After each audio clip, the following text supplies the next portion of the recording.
Hey everybody, and welcome to Ben and Nate's Questions That We Ask People on the Internet. My name is Nate Fay. I'm a licensed massage therapist, seminar instructor, and 1/2-year host of Ben and Nate's Questions That We Ask Massage Therapists on the Internet. And my name is Ben. I've been a massage therapist for over 20 years.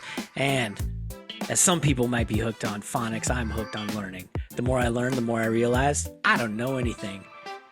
What I do, I find to be mostly rooted in curiosity, community, and the willingness to share. So, Nate and I invite you to learn right alongside us in this little show that we call Questions We Ask Massage Therapists on the Internet. Hey Benny, how you doing, buddy? How was that for the smoothest intro I think we've ever done? I wanted to channel one of our favorite podcasters, Mr. Mark RMT Kin from Canada, who hosts two massage therapists in the microphone.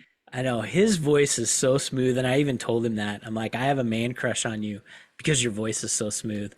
Get in line. I think you and I have a little side bromance going on. Yeah, his wife got a little upset at that at me for saying that, but I said, you know what? Your voice balances his so nicely. I mean, I like listening to him, and they just balance each other so well, kind of like you and I do, right, Nate? I think we're really good at that. Ben, I got to tell you, I know we got a lot to talk about tonight, but I want to tell you before we get into this episode, I want to tell you that this is my official favorite topic we're going to talk about tonight. Before we even scratch the surface, I want to tell you I've been excited about this topic all Ooh, week. I love it. And so, listeners, you're gonna have to wait a little bit because we will reveal the topic soon. But we also like to get into what have you been up to, Nate? What's been going on in your neck of the woods the last week or so? Well, it's 9 p.m. Eastern in Connecticut as we're speaking, and I am officially on vacation for about 1 week. That's gotta feel good. There's a lot of things that were not on my, that were not on my bingo card, and now they are on my bingo card. Moving my office. So I started the script. I have to be out of my office August 31st. I found a new space. This was all, landlord induced. I got a little bit of a slumlord, as they say. And so I started to scratch the surface of breaking stuff down in between clients yesterday and today.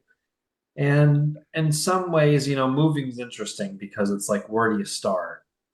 And then you just start like looking at stuff and then you start making piles. And then you're like, oh man, I have a lot more stuff than I realized, but I threw some stuff out. And I think I'm off to a pretty good start. So after my vacation, we'll begin the real deal, heavy Yeah. duty. So have you heard of the Joy of Tidying Up? It's a book written by what's her name? Marie Kondo.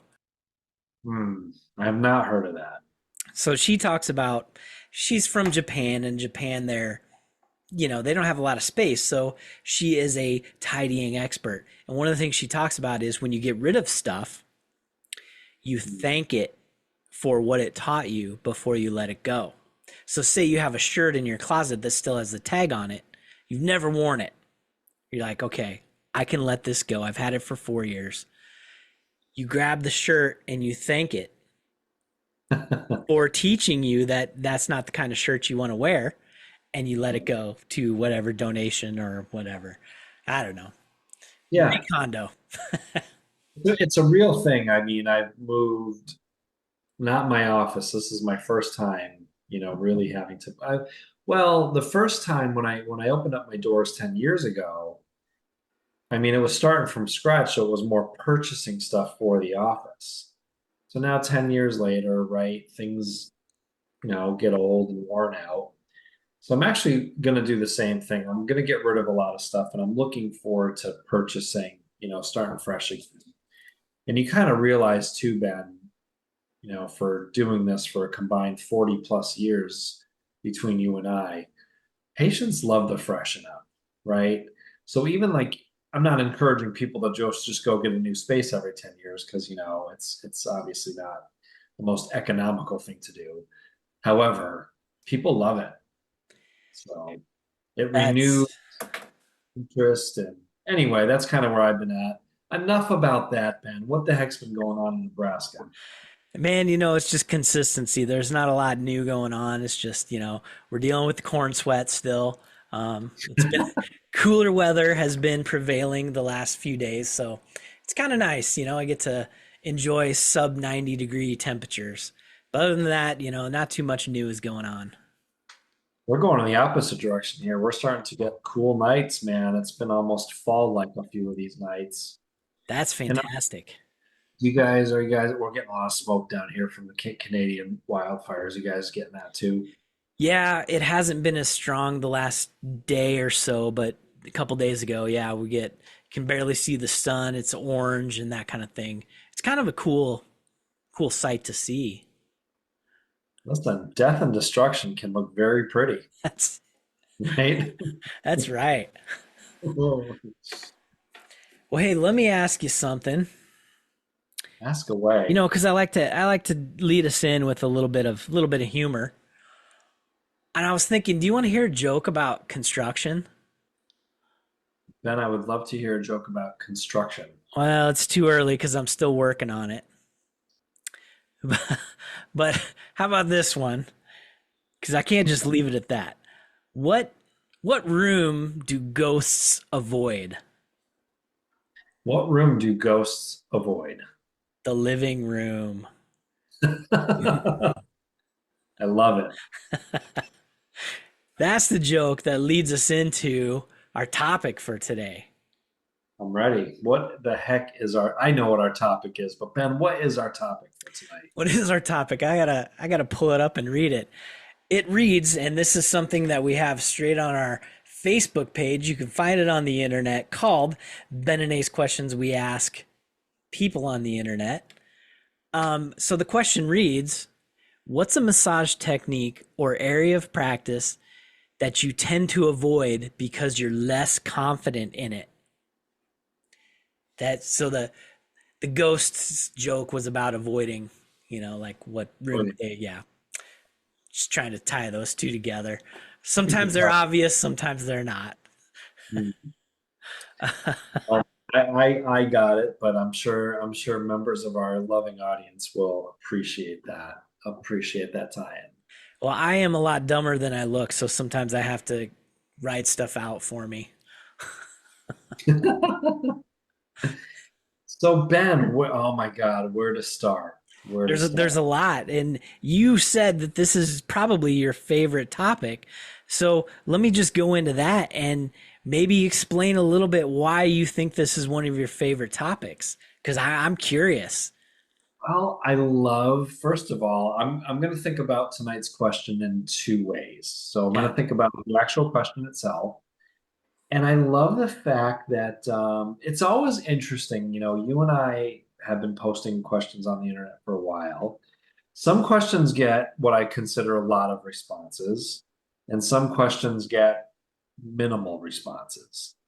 And I was actually shocked in a good way how many people chimed in because, man, it is a scary thing as an adult to talk about our weaknesses, right?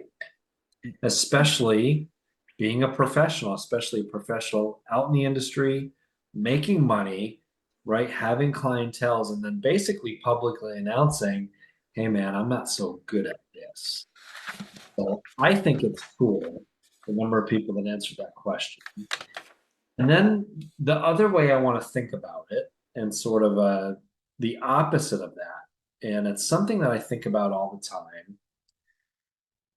You were telling me before we recorded tonight about you took a class this weekend, which I think is awesome. And you teach continuing education classes. I teach continuing education classes, and we've been to a lot of them. And it's always interesting to me the people in the class that know everything. And it's always, I got it, I got it, I got it. No matter, you're watching them that they really don't have it. So, from a philosophical standpoint, I, uh, as I've talked about, I take bass lessons every couple of weeks, and my teacher is a renowned bass instructor and performer, and he's probably one of the smartest guys I've ever met.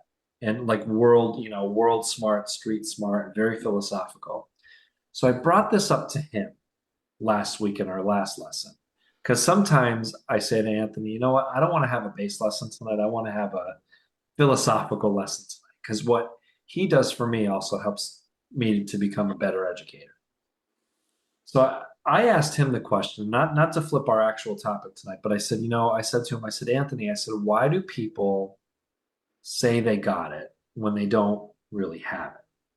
Right? Why is it so hard to admit that you're not doing so well or you're weak at something and you need improvement on it? Am I okay here? Am I losing us? No, Or am I good? I love what you're talking about. I'm Good. writing down Just notes want, like all crazy right, because right our now. audience, man, want to make sure our audience is with us here. So, so Anthony goes out and he teaches private lessons and then he teaches group. He does like base camps, right? So kind of like we do massage retreats, he does base camps in like Mexico and Cuba. And so all these bass players show up to study with him.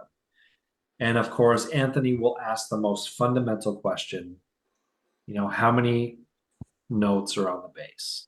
And everybody raises their hand because they're confident that they know that. And, but people don't get the right answer.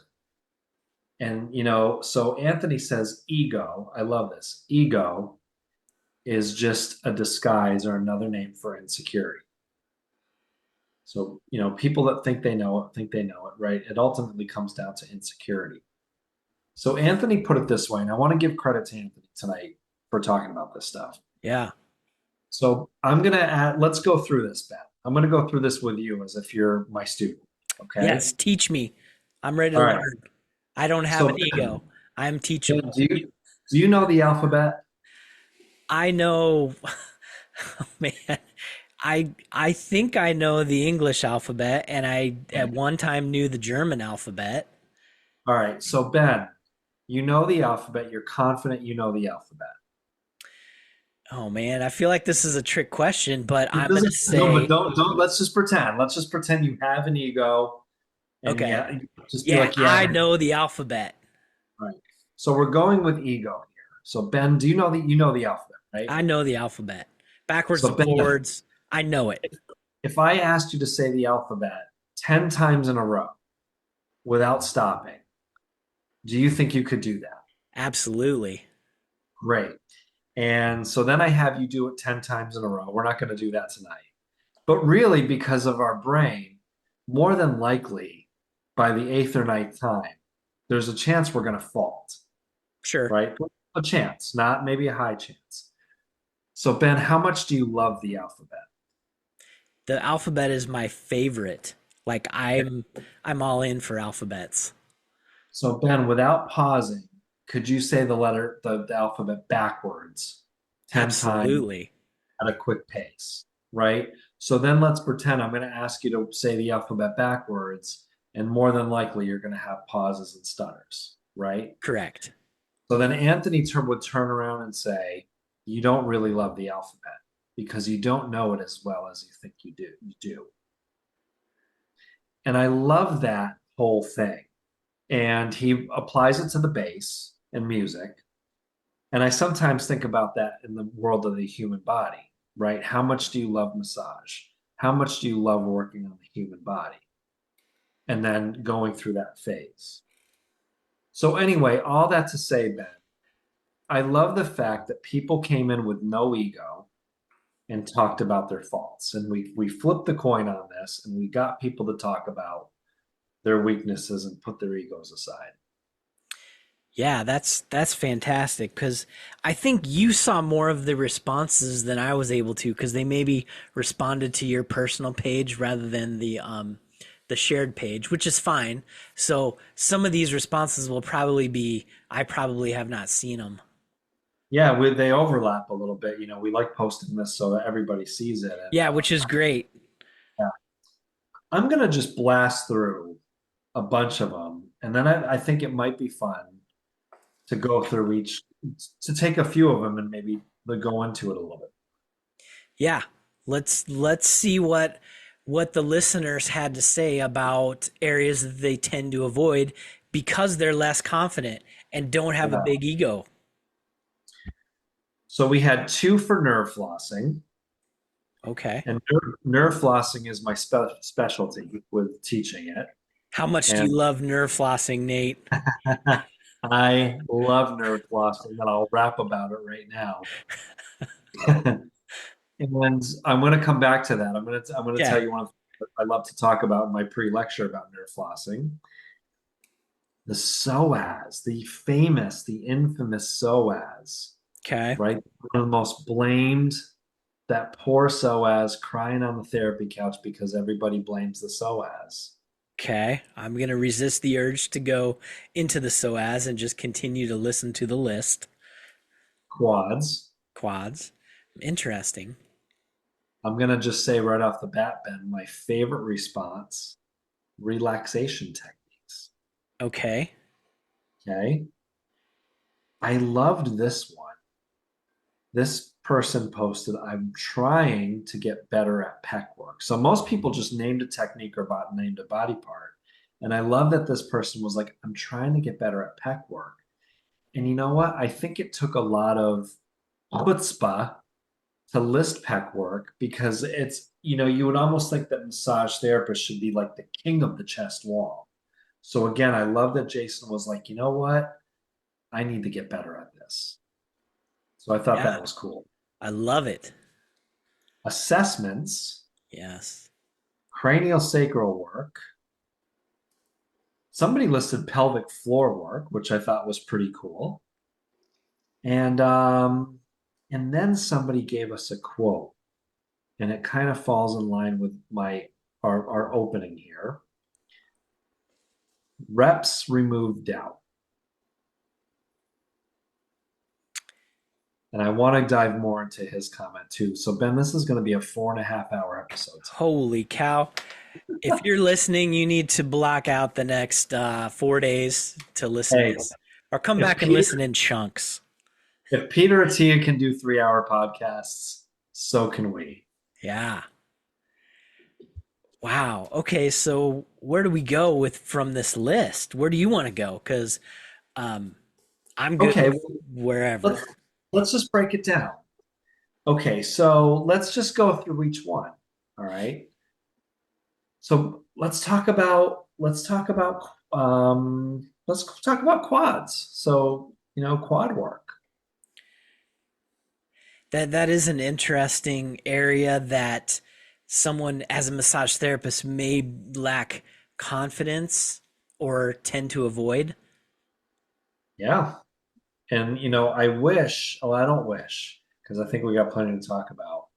It would have, maybe next time we could do this question again and almost ask like a why. Like what's going on in your brain that also holds you back from this area?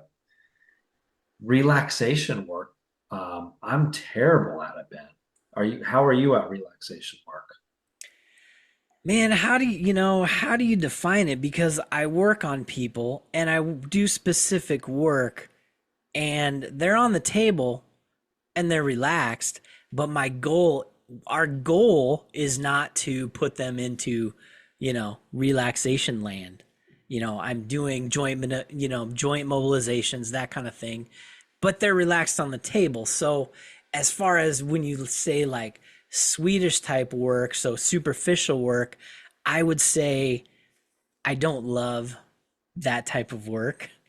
Yeah, and I guarantee Barb, who's our number one fan, probably meant more along the lines of Swedish and traditional massage therapy. Because yeah, I mean, put me on a table with dim lights, and you could put your elbow in my anterior throat, and I'm gonna be relaxed because I'm in a dark room Yeah, on a table as you're choking me to death. But half of me will be like, oh, this is kind of good, right? But yeah, Swedish, like a flow. If you told me to work head to toe with a minimal break in between segments and techniques and make it one long flowy thing, oh my God, I would just probably I would be fall apart. drenched in sweat. Like it But is some of the hardest work to do, I think. and that's the thing, Ben, because I get the feeling in our field, people discount it because people almost have this attitude because they know more anatomy, physiology, pathology, biomechanics, joint, advanced techniques. that Swedish massage suddenly becomes brainless, but actually that type of work is very artistic and very hard. And I stand by it to this day. 10 years ago, I had the greatest Swedish massage by, I'm just going to say, a male massage therapist up in Boston. And this guy, man, was the heavyweight championship of Swedish massage. I wish I knew his name. I wish I knew where he was now. And I hope that he's still out there doing it. But people discount that as easy, fluff and buff, and use these terms. And I'm like, nope. Swedish massage is the hardest, most complex type of work to perform. Yes. Um, Yes. I Sorry. agree totally. But I also think you can get away with, hmm, so it can be more superficial. And so you can get away with, you're working an area instead of specifics. And that changes things. So mentally, you may not have to work as hard. Or here's the way I'm thinking about it. And this may not come across the right way. But when I do stuff, I want to complicate it. That's how my brain works. I want to make it as complicated as I can get. And you know what? If you just let Swedish massage work, it's not complicated. And it is hard work. But I'm this guy, I just want to complicate everything. Does that make sense what I'm saying? Of course, it makes sense. And Anthony says that to me all the time. Anthony always tells me that I'm making harder it is. And then he says, just answer the question. Hey, just answer the question. You're making it harder than it is. Yeah. So anyway, but I like what Barb went on to say because she talked about, like, yeah, I can help you feel better, but asked me to be totally quiet, flow, and I love this part, not bump into anything, right? Yeah. And then the music, right? Music plays a big role in that sort of atmosphere too. And we've talked about music plenty of times on our show, and we had a whole podcast about it. But let's go on here. Pack I, work. I love. Go on. No, you go. I want I'm to going. talk about we mentioned quads a little bit, didn't we? We did. We Before we got into the Swedish stuff. by And the way, by the way, Ben. Sorry to interrupt you. no, I wanted to bring up quads because I wanted to bring up the possible whys. And here's what I'm coming up with. And I've read this in on some of the, I don't know, maybe other Facebook groups or whatever. I saw it on the internet somewhere. And I'm wondering if you're going to work the quads, you want to work from patella to ASIS. You want to work, you want to work the length of the muscle. And say someone's got underwear on. So a guy's got boxer shorts on. And I saw this question: what do you do if someone's wearing boxer shorts and you need to work on their quads? It was like this person was just dumbfounded, had no idea. Ew. It's like, Right. What do oh my you do? gosh, there's like clothing in the way. It's force Um, fields. yeah. So I thought that was funny, but it also makes me think, hey, we're potentially getting into areas that, the no-fly zones, so to speak. We're in the Sure. vicinity. You have to be confident and competent with what you're doing, but I think that might be a reason to avoid places like the quads, the adductors, pectineus, some of those things that are potentially, if you don't know what you're doing, you're probably not going to be working that area. So is it a question of confidence in technique, or is it a question of confidence in communication and Yeah, understanding how to communicate the draping and what we're going to do and why we're going to do it? I think that's a great point because if you were to ask a lot of massage therapists if they are confident or tend to avoid communication, I would say a lot of them tend to avoid communication about that very thing. Like, hey, I want to work on your quads, especially your lateral quad, because blah blah blah. And in order to do that, I'm gonna need you to pull up your boxer shorts or whatever. Yeah, I'm going to tuck the sheet in and listen, and you're going to have to possibly, if there's anything to move out of the way, move it out of the way for me. And Yeah. this is why we need to do it. Yeah, so I just that was just a thought of the why, a possible why behind why someone would maybe avoid quads or sensitive areas. Yeah. Pecs could be one of them too, because you've got potential breast tissue in that area also. So that leads us into pecs. So let's talk about pecs a little bit.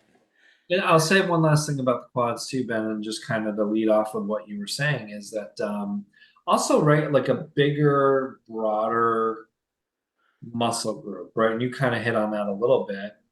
It's like, yeah, where do I go? What do I do? Where, like under the clavicle is just so specific and so small, and you can be so precise in there, or the chest wall, or the bicep, or the wrist, or the elbow, and even in the cervical spine. But the quad, all of a sudden, you have this big area, and it's almost feels too big for people to get nitty gritty and start getting, having specificity with that. So I wonder if that's a little bit of it too. Yeah, the ability to differentiate between, say, lateral quad and IT band, or Right. lateral quad and rectus fem, that kind of thing. Yeah, I love that she wrote that, man. That was good. Yeah, So chest wall, pec work. chest wall pec work. Yeah, like what, and again, I kind of said it earlier that I thought it was cool that he mentioned that because in some respects, most of us are so trained in, that whole up the front Ida Rolf ideology. But I love that, and I want to know more. So could it be that, man, do you just is like breast tissue a tough thing? And is it a communication issue, right? Or is it a technique issue?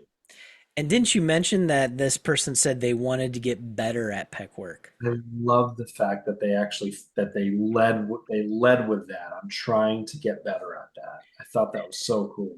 And the only way you get better is practice, right? So I went to this class this weekend and I was reintroduced to a movement assessment that I learned a few years ago. And I kind of have shied away from it, but it's basically a twisting motion. You get to see how the foot, um, you know, works with the ground, how the ankles move, how the knees move, how the hips move. I call it the floppy elephant. It's just, kind of twisting around. Yeah.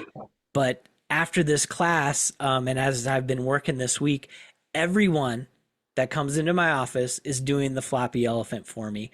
So I can get practice looking at joint by joint by joint. And I tell them, I'm like, hey, I'm reintroducing myself to this movement. I need a little bit of practice. And so I need you to do this movement for me. And I'm going to tell you what I'm looking at, but it's going to take me a little longer because I'm still learning this. And so Totally. to be honest about, hey, I want to get better at pec work by doing it. That's being a little what's the word? Honest and vulnerable, and letting, just, I don't know, I like that response. Mm. Yeah, I love that response too. And I'm with you, Ben. When I was learning, really in my big phases of learning, that's exactly what I was doing. I'm like, every client's just going to get this technique this week. And I would lead it with, hey, I'm practicing this. Do you mind if I put my study manual or my laptop on you and just take 5 minutes? Clients love that anyway because they almost feel like they're getting like something extra, right? Yeah. And but again, I'm trying to get better at it. So kudos to Jason for, practicing. So if it's a communication issue, like, you're working on women with, different sized breast tissue, and you have to say, I'm gonna have you just drape and hold your hand there, practice that, just practice saying that. Because I remember being like, or in my career, being embarrassed to say that to people. It felt weird to me. But then Yes. I'm like, wait a minute, I'm a professional, man. Like, just say it like your medical doctor would. Drop your drawers, you don't say that in the massage room, but doctors are so good at saying, hey, I need you to drop your drawers, and before you know it, they've, you know, got their They've had hands you on. they've had you coughing. Now, listen, don't say that in your massage clinic, but No. obviously know that you're a professional, know that you're being looked at as a professional, and communication, when said confidently, And then if it's a technique issue, man, keep working on it. That you hit the nail on the head right there. The confidence, the more you do it, the more confidence it builds. And then, I start to evolve how I say it because I'm more comfortable with saying certain things. And it's not just, technique wise, it's boundary wise, like someone who no showed you for an appointment. It's like the more you have to deal with it, the easier it doesn't mean it's fun to do it, but the easier the words come out when you force yourself to get better at things that are not fun. I don't know, Sure. just a thought. I love it, man. Like, so if you love the alphabet so much, Ben, you got to start saying it backwards. You should, if you know it, you love it, and love it. You got to know it backwards. And you got to skip every other letter forwards and backwards and all the things. Yeah. Then there's that, and then there's that. I'm in my testing phase with Anthony right now, so our last couple lessons have just he tests me, Yeah. and then he puts me through my paces every probably like few months, and so I'm going through my tests right now of everything that we learned, and I mean, I love that. And not to sort of stray a little bit here, but sort of half on topic. Do you think that I had this question with one of my clients tonight. A lot of my clients know how immersed, we are in the world of Dalton Myoskeletal. So of course, since the passing of Eric, people are like, "Hey, how's it going?" Like a lot of my clients just feel like they're part of it too. Yeah. How's it going? What's going to happen next? So one of my clients had a great conversation with her tonight, and she was asking me, in the continuing ed world, do people get tested on their knowledge and technique skill to sort of get these certificates and get these diplomas? And some continuing education groups do that. We have tests, for the home study courses, but when it comes time to say like really getting the diploma, there's not necessarily a one-on-one practical, right? To Right. really test the information. And I know some continuing ed groups actually have that. Don't quote me on this, but I think Till Luke Howe does that. I think the NKT people do that before you can go to the next level. And anyway, so with that being said, Ben, do you think that for people to get better, do you think that should be sort of mandatory for some of these bigger programs like MAT or NKT or advanced trainings or anything like that? I definitely think it would be beneficial. Is it So, necessary? That's a good question. I don't know. I do think it would be definitely helpful. yeah, isn't necessary, I think if you're going to earn the title of something and be listed on a website, the sort of lineage and should be there, right? And the confidence that somebody knows this work as well as the people above them. Yeah. And one thing I've learned recently is, well, let's just take myskeletal alignment work. You have Eric Dalton, who is tall, long arms, can do different things than say, this 5 foot tall, short little female who has shorter arms. She's not going to be able to do the same things that he can do. And so, the testing should be more you understand the concept of how to apply it, not exactly replicate how, say, Eric Dalton would do something. Right, right. Well, the next one, good sir, nerve flossing.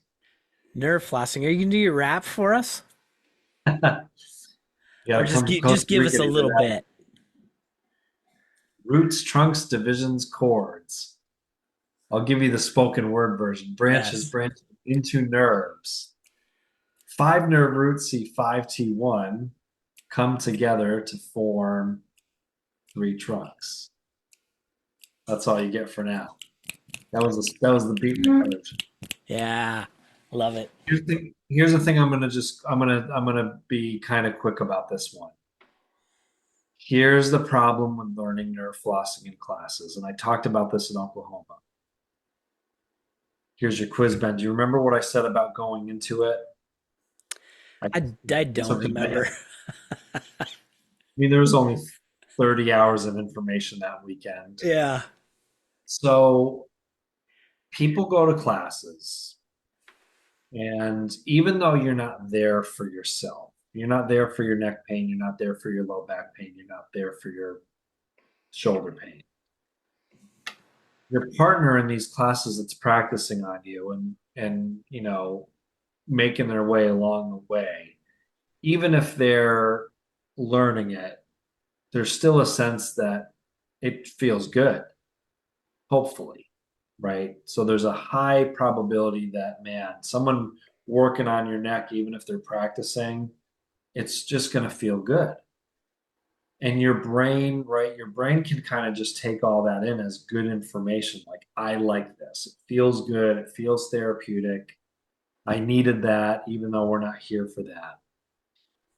Because who doesn't have a little bit of tightness in their neck, shoulder, chest wall, or low back, anywhere in your body? I mean, everybody has it. Yeah.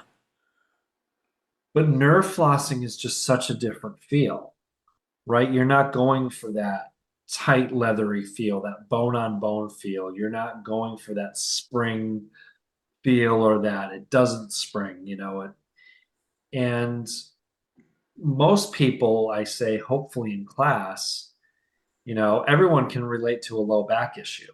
Everybody can. Everybody can relate to a neck issue, but not everybody can relate to a carpal tunnel, radial nerve tunnel, cubital tunnel issue. And nerve flossing has such a different feel to it, right?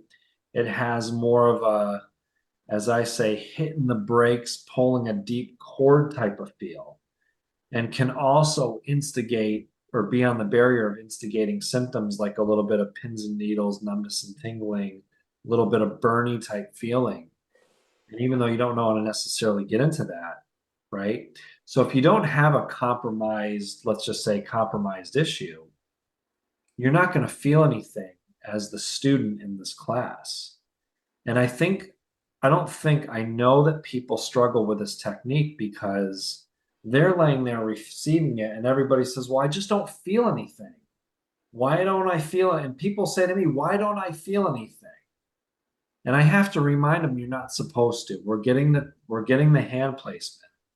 It's more important to me that when I teach nerve flossing, it's more important to me that I teach hand placement and the theories behind it versus the actual end feel of whatever.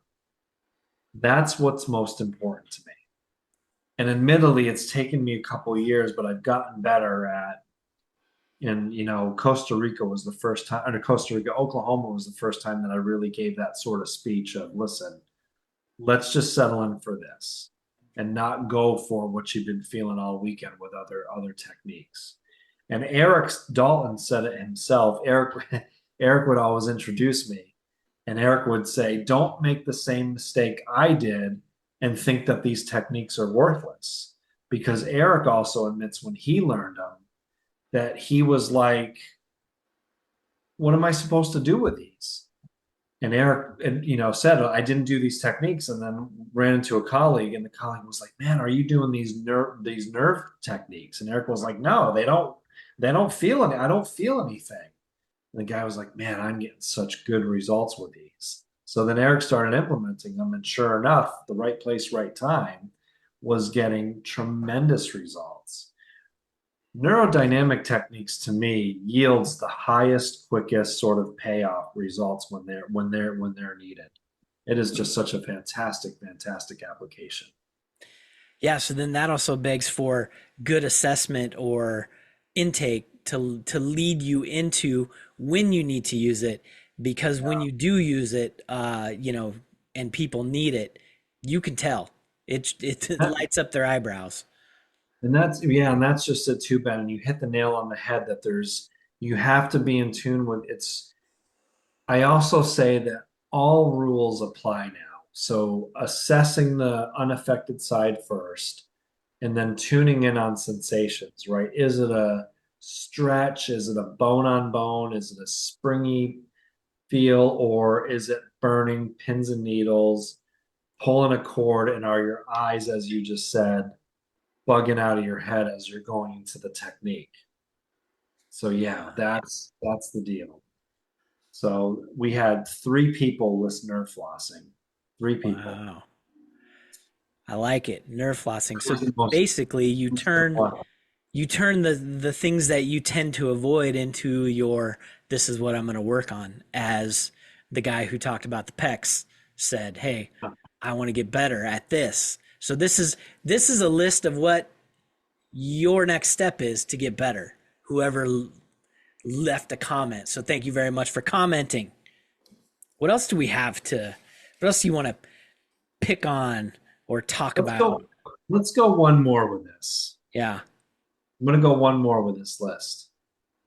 And admittedly, I'm being, you know, choosing my favorite ones here. They were all great answers. So we are skipping a few, but I want to say to the people that were skipping, man, they were all great answers. Assessments. Yeah. Why would people avoid assessments, do you think? I mean, we don't have them here to ask them specifically, but in your experience, why do you think people would avoid assessments? Well, this is kind of like everything else. And I'm going to just throw the question back to you, Ben. So we both do assessments here, right? The people Yes. attending the podcast currently is do assessments. And I remember the first time that I saw a massage educator doing assessments. And it was actually Eric. I took home one of his videos, 2007, and the video started him with watching his model walk in the room, and he had X's and dots and arrows and a pointer. And I was like, how do I? And my first thought was, how do I go from coming out of massage school learning effleurage, petrissage to Polkman to drawing arrows and having a pointer and watching somebody walk across my room 5 times? I was like, how do I make that transition? So part of it was transition, right? Transition was very difficult coming out of the mindset to do assessments. And then assessments are complicated. They're complicated in the fact that you have to look at them as they're giving you a little bit of information, and they're not giving you the whole enchilada, right? It tells us something. Yeah. We don't always know what it's telling us. But it took me years. So to Charlotte that posted this, I can safely say it took me years to not only develop assessments, to know when to use them and know which assessments I wanted to use, and then to remember at least 30 of them, 30 to 50 assessments at the top of my head to bust out, right? Yeah. That took a while.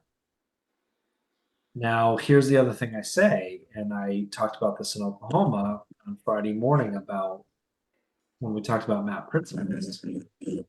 When we talked about assessments, because the old osteopathic assessment is ART, so table assessments. You don't have to do 30 orthopedic assessments. You can just get them on the table and use our best skill as a massage therapist, which is palpation, right? How we view the body on the table and what the client's telling us, how they're moving or how they're not moving.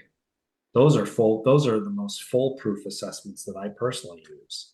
Mm-hmm. And that assessment method of ART has been around for about 65 years. Well, all these other orthopedic assessments got the shit beat out of them 7 years ago by a gentleman named Chad Cook, who went through them and said, this doesn't tell you nothing. This one has low this doesn't, the research on this is poor, and kind of beat the pants off of them. But I'll say this too, Ben. You know why I really like using assessments? My other good reason? I have an idea, but why don't you tell me? Makes you look like you know what you're doing. That's what I was going to say. It's putting on a show. And I remember the chiropractor that I worked with when I first started working, he goes, "You want to put on a show for your patients." And I got so upset because I thought he was like, being a shyster. But I'm like, no, he's like making himself look smart, even if it doesn't tell you anything. Yeah, I think I've told you my story. The first time I did an assessment, I fresh out of a class with I think Tom Myers, and it was just a visual assessment of them in a standing position. And Yeah. so I'm like, okay, I'm going to do this with somebody. And I asked them, I mean, it was like my voice was trembling. I was like, okay, can you stand up for me? And I'm going to look at you. Like I'm like this scared little boy asking him to just stand there for me. And so I start looking at him. I didn't even say anything. I'm just looking and I go, uh huh, uh huh. I didn't see anything. I had no clue what I was doing. And I go, okay, great. So, we're going to do this, this, and this. And the person goes, that's the first time a massage therapist has ever done that with me. And I was like, I don't know what I did, but, that probably increased credibility with how they felt in me. So that increases trust. And that ultimately helps with our outcomes, our therapeutic outcomes. All Yeah, because I asked them to stand in front of me. absolutely. And new clients in particular, will say to me, "No one's ever done that with me before. What are you doing?" They get excited. "What did you see? What did you find?" Yeah. Oh Yeah. God, what's wrong with me? Oh my God, what did you see? Well, they- It's like, oh, calm down. I'm not looking for the wrong stuff. I have a woman, she's been seeing me forever, and she's got a dark sense of humor. And she comes in and she's like, "Well, my shoulder and neck still hurts, and I'm pretty sure that, it's stage four, whatever cancer. And that's probably it for me, isn't it, Nate?" Yeah, But anyway, Dr. Google will send us right there, won't it? Won't he? Dr. Google was a competitor for a long time. Now I think for us it's Dr. Instagram, and Instagram Reels are Oh my goodness. Does your neck hurt? Do this for 20 like seconds and then do that this for guy. 20. Yeah, come on. Or hey Nate, do you have a sling you can wrap around my neck and pull me halfway across the room? Turn your belly into jelly. Uh, I'm like, that's called an internal decapitation, and I'm like, I won't be doing that today. Yeah, those But are it looks so crazy. good. I'm like, yeah, and they're like, yeah, it's always so awesome because after they do that, the girl in the video, in the sports bra and lingerie underwear, because that's who typically the models are. And then she says she can't feel her hands for like 5 minutes afterwards. I'm like, oh yeah. And they're like, I think that's what I need you to do, Nate. I need to make it so my feet go numb. And I'm Yeah, like, that is just you see their eyes and there's like no life in there for about 3 seconds while they're like contemplating their life choices. Like, why did I do that? while your broccoli looking brainstem is deciding whether it should die or not. Yeah. Wow. All right, let's uh, get back to this topic okay, here because we we can make a whole nother episode go. off of that. But here's what I want to bring up. I want to talk big picture now because we've Let's got do all it. these things that we've avoided and we've avoided them for certain reasons. And I think part of just thinking about what are the areas that we avoid is a step closer to recognizing our blind spots. Yeah. Because how do we know what we don't know? And so these people who have shared what they avoid, that and we already talked about it, that's getting to your next step is, hey, take some time to not steer clear of these things and incorporate them into your daily things. Um, so they are blind spots. We're recognizing the blind spots and maybe probably a weakness too, because if we're avoiding it, it's a weakness. So how do we turn a weakness into a strength? We start working on them, which Mm. gets me into another thought I had. I got all these notes that I've been writing down as you've been talking. And you say you're Your coach Anthony talks Hmm. about, do you love your instrument? Right. And if you don't know, if you don't, well, I'm going to use the alphabet because I know the alphabet better than I know a bass. Maybe. I don't know.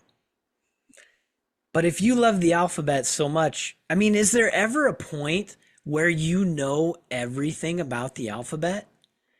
And I feel like if I get to a point where I know everything about the alphabet, maybe it's just time to be done and move on to something else. So, can you ever fully know everything about the bass? I don't know. What do you think about that? Anthony's probably the only guy on the planet that does. And I think for me personally, and of course, I can remember a time where when I first heard about Anthony as a little bit of a younger bass player, I was like, why do I need to take lessons? I feel like I knew so much about it. And it's interesting, Ben, because I'll admit, some a year and some change into taking lessons with him. I'm like, I get in that mindset of like, I start to get confident, and then I'm like, what's Anthony going to teach me tonight?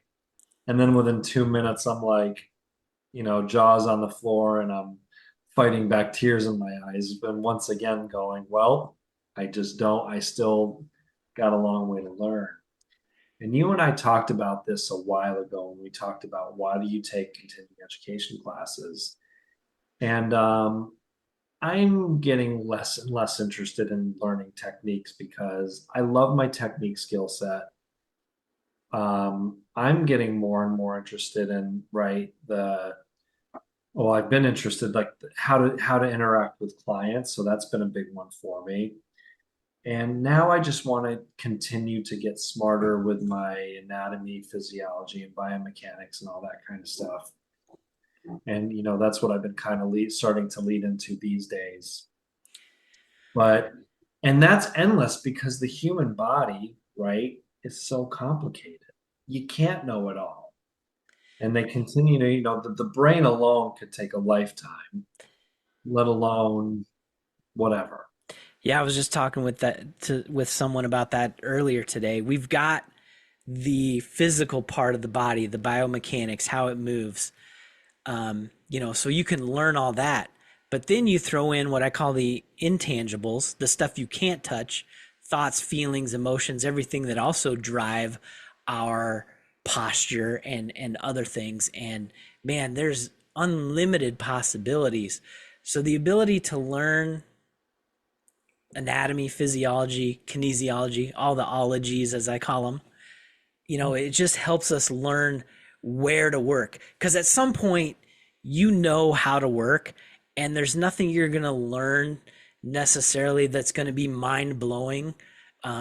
It's maybe just refining your touch a little bit, and that evolves naturally over time. But learning to know where to work, I think that's what comes with advanced learning in your ologies.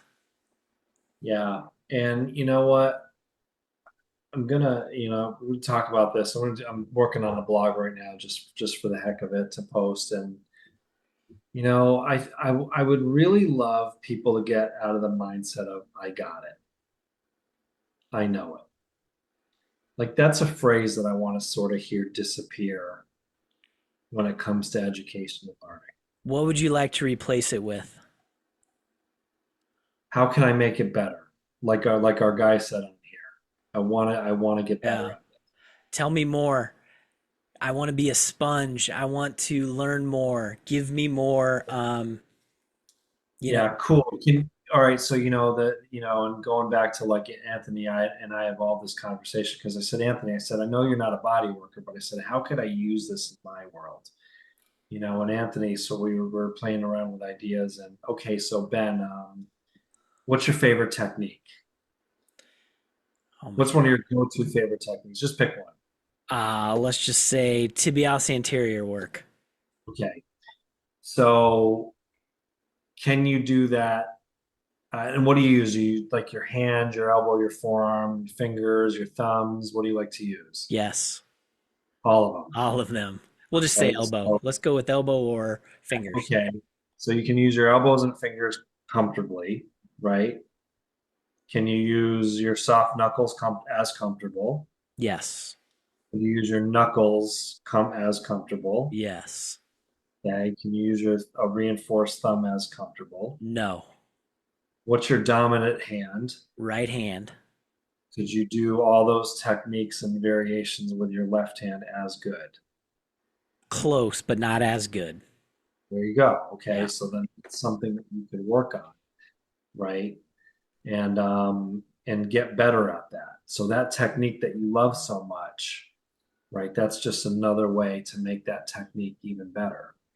Yeah. So when someone says they know it all, you know, Yeah. change that thought to be, hey, I'm teachable. Hey, I can learn more. I can, I may know a lot about it, but I mean, there's tons of things where, I may know a lot about this piece of paper, but I'm sure there's something somewhere that I could learn a little bit more deeply. And Yeah. by the way, you've lost, in my eyes, I'm just going to drop the gauntlet here. You've lost all credibility for me when you start or end your statement with, I've been a massage therapist for this many years. It's over for me. You've lost me. So years of massage don't equate to ability. No, nope, because it's how many hours have you done it? Because I don't know if in that 40 years, did you take a break? Yeah. Do you do it 8 to 10 hours a day? Do you do it 5 days a week, 4 days a week, one day a week?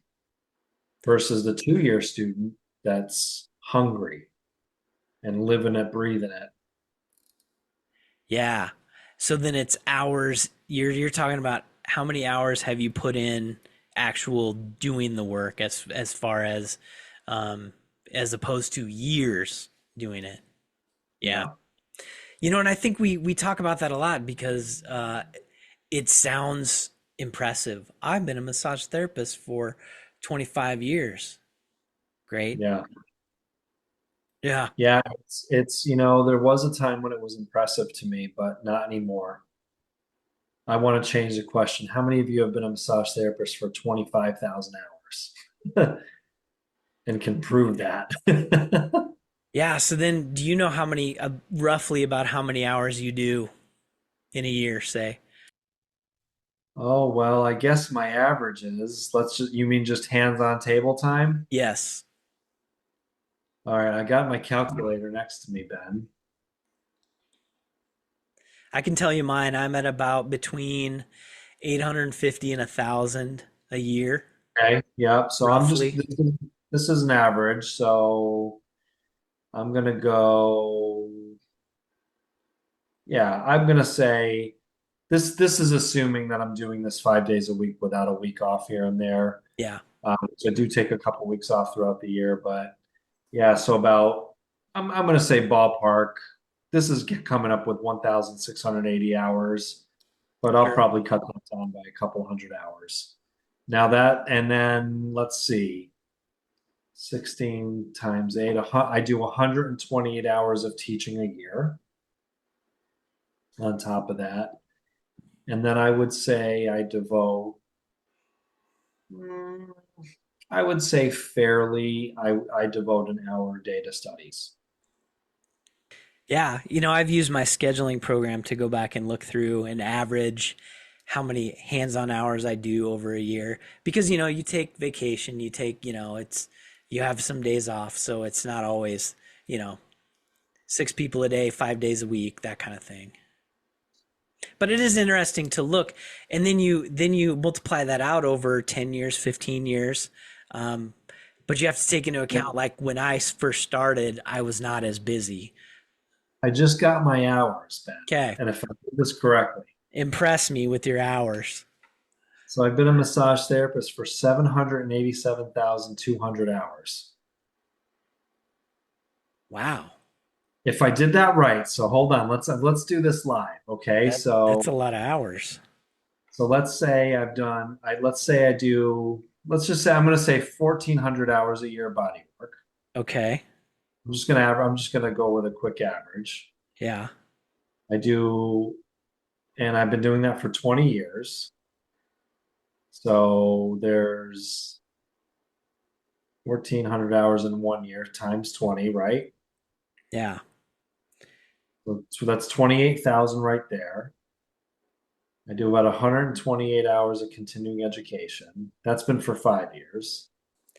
This math is hard. I don't love math. I'll tell you that right now. I don't love it either. We're gonna go back and I'm gonna post my answer below. I'm gonna my fiance is in the financial world. I'm gonna have her do the math and I'm gonna There get we go. back We to need you. to fact check your math because 728,000 That sounds sounds wild. Yeah, I think sounds a that's little wrong. high. We're gonna But, admit that. what else would be more impressive? Would it be the hours, or would it be, could I say, Nate, do you know how many people you've helped? How would that be for an impressive number? Because I don't think we'll ever know that number because there's some of the people that we may help and we never see them again. And you don't know if you helped them. But wouldn't it And be you, a great number to know, like how many people's lives you touched because you helped them get out of pain or some other or, reason? or my favorite clients, or my favorite non-clients that maybe I had one or two sessions with, thought I did some of the worst work ever, think I didn't help them, and next thing I know, they referred 5 clients to me. Yeah, Wild. there's so many numbers we could use to that are better than years in the industry. So here's what I want to ask you, Nate. We've been talking about areas that we're less confident, areas that we tend to avoid. What is yours? What area do you tend to avoid? What areas are you less confident? I'm gonna say that I'm gonna go back to what I said earlier, and I want to continue to get better at deep diving into musculoskeletal pathologies, right? Complicated ones that we maybe seldom see. And back to the whole biomechanics thing. I just want to really be able to rattle off stuff about the shoulder joint. And I want to be able to rattle off on, stuff that say what is happening mechanically when somebody gets a reverse shoulder replacement and just rattle that stuff off. So that's what I've been kind of working Reverse shoulder replacements are wild. I've got to see one on. in a cadaver, and it's interesting to Yeah, see. yeah. But anyway, stuff like that. Or why does this one bone in the foot matter so much? Why is there no muscular connections and why is that? What makes that so profound? Why is it made that way? Things like that are now my latest fascination. I love it. How about you? How about me? There's a list. There's a long list of weak spots that I have. And identifying those, man, that's hard. But I would say, um, I'm gonna say abdominal area, but more specifically like visceral abdominal work. I don't quite know the importance of it yet, but I think there is an importance to it. And so I typically tend to avoid that stuff right now just because I don't know enough about it. So that would be my weakness or area that I tend to avoid because of my Well, lack of confidence. I love it, Ben, and I love that we're being open and honest about what we need to work on. Yeah. And I know for a fact that even Eric, right up until 81 before he passed away, was still learning and studying. And in his very last few years, he became deeply immersed in neuroscience and the brain. And that's where he kind of ended his career in life there, was just becoming deeply fascinating. And of course, it showed one day in one of his last lectures where he just decided to talk about the brains of rats for 2 hours in the middle of a class for no reason. Nice. And it's nobody can know it all. We think that, Nobody can know it.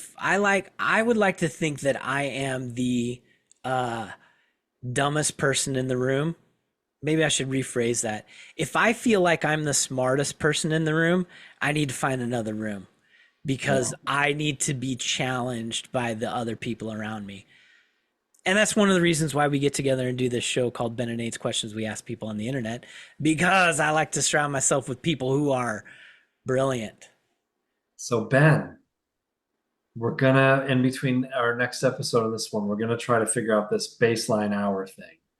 Baseline hours, we will post it. I will post mine. Now, You will post yours. so baseline hours, let's just say average your average sessions per week for a year times however many years, right? Yeah. And then let's just say statistically, I need 24 hours of education every 2 years. So we'll say 10 years of that. But we know that's more than that. But we'll just go with averages. Sure. And then average study time, I'll just say an hour a night for 20 years, even though there's been times where it's been a lot more than that. Right. So 787,000 hours was so ridiculous. And that's why I failed math in high school. But I'm lining up closer to about 52,000 hours, but I'm going to fact check that. That's still, I feel like that's a lot, but that's impressive still. Let's fact check this and let's try to get a little bit more specific. Yeah, and so We're we're I gonna think match. We're gonna put this together. I think what we'll do is we'll post this on our website for everyone to share their numbers also. What do you think Yeah, about that? That'll be a good. I think that's gonna be kind of fun. Yeah, so So if let's you're post. listening to this episode, we want you to go to the Facebook page and share your information with us. We want to know how many Right. hours have you put in? And maybe Ben, maybe I just need to get better at math. Well, we both know. I don't love math, you don't love math, so Don't know. There's no question about that. So if the question is ever how much do you love math? Not at all. yeah, we are not math geeks. Well, how about tell me a big takeaway from today? My takeaway came down to just being impressed by people that came forward and talked about their weaknesses. That was my takeaway tonight. Weird takeaway, but that was my takeaway. It's not an easy thing to do, to admit something that you're weaker at or you avoid because you're less confident. Right. I think the world would be a better place, man, if we could just walk around being like, you know what? I kind of suck at this. Yeah, what can I do to suck just a little bit less? A little bit less. Yeah. That's so that's what I thought about was exploring this helps us identify those things that we may not know, like our blind spots, like I talked about before. And that's kind of what left an impression on me is it's not easy to identify blind spots. And so I think we kind of found one of those ways to get in and help massage therapists identify a blind spot. So I'm kind of happy about that. That's kind of one of my takeaways from tonight. This was a fun one, Ben. But it's not our swan song just yet. And we know that we're going to be back with episode number 43. 43, 42. This is episode Fact, 41. Fact check. fact, We need a fact checker. fact. We need Elon Musk on That here. we do. Well, either way, we're going to be back for an episode that's in its 40s. That's right. So if you're listening out there and you like what we're doing, Nate's going to tell you how can you tell them to support what we're doing.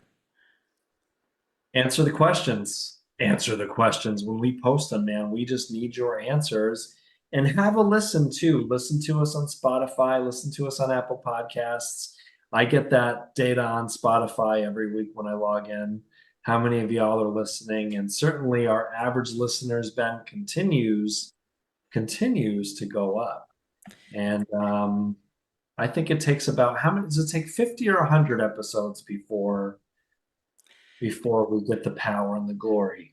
I've heard 150, but anywhere probably between 75 and 150, I'm going to guess. But every time we do this, we suck just a little bit less at it. And so we're identifying the parts of the podcast where we're weaker, And so we work on those and get better, because I think we talked about last time, how do we improve how we're talking and how we speak, the nonverbals, so the tone, the inflection of the voice. Those are things we're working on. We're trying to get better as we do this podcast, and it's for you guys that are listening. Ben, we'll see you next time, buddy. Have a good week. Thanks everyone for listening, and we'll see you next time. Bye.